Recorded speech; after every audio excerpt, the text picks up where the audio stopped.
better. So I'm excited about that. I also think the federal stimulus money, which I don't know if somebody's talking about or not, but clearly I think that's this generation's version of the WPA. And it's not training people in new careers necessarily, but it's definitely, I mean, from my experience at the city, we've received, and we are receiving millions of dollars from the federal government, and we're putting it to good use. As a matter of fact, right out here,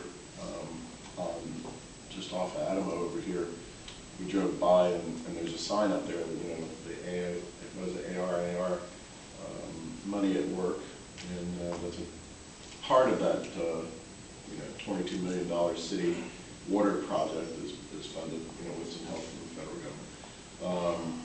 We've received grants from the federal government related to green environmental issues. A $2 million grant that we're using to retrofit, City Hall and other buildings, city buildings, to be more energy efficient and that kind of thing. So I think overall, oh, and the big project that we're doing with federal stimulus money is the I-4 connector. It's going to connect the crosstown tollway with I-4 along 30th Street in Ybor City, and that's $100 million from the federal government, matched with locally generated $300 or $400 million to build this major project that will have not only short-term impact in terms of construction jobs and planning jobs and architect jobs and engineering jobs, but also long-term impact just in terms of making our transportation system run better. The other thing I wanted to mention as related to jails is I wanted to recognize Valerie Goddard out in our audience, who's running for county commission. And Valerie, maybe you can inform us a little bit about, when you're not running for office, what you do in terms of helping folks who are transitioning from jail back into our community. Thank you so much. Yeah, when I'm not running, I oversee a program that focuses specifically on inmates that are reentering into society. And many people don't realize that one of the largest programs in the state, the largest, is just over the bridge in Largo. 281 men are reentering society, and when they come to us, they're there, and what we provide is GED, English as a second language, employability, and life skills. So by the time that they're ready to be released from there, they're equipped with skills necessary to come back and be positive citizens in our community. I know someone's saying, well, that's in Largo, that's not Hillsborough County.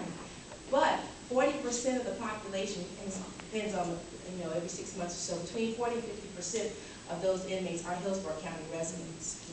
And so it's critical that we invest the dollars. The Department of Education is funding it to equip these men with the skills necessary so that when they're released, they're able to function at a level. Because we know the recidivism rate is very, very high, as much as 80%.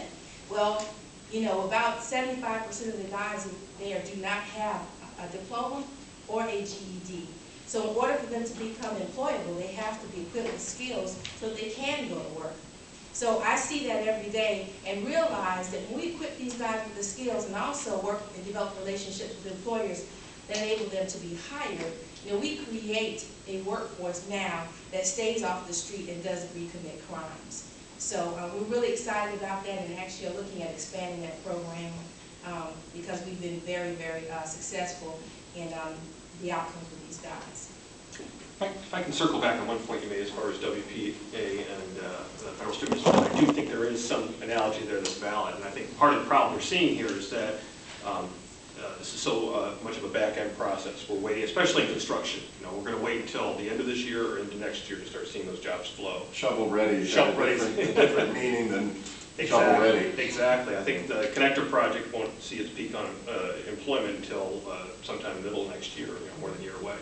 So, I think those are the issues that are helping the frustration bubble up as we're waiting for those jobs to come. There are more stimulus dollars coming. It's certainly not a panacea or anything, but there will be a bigger impact on the road.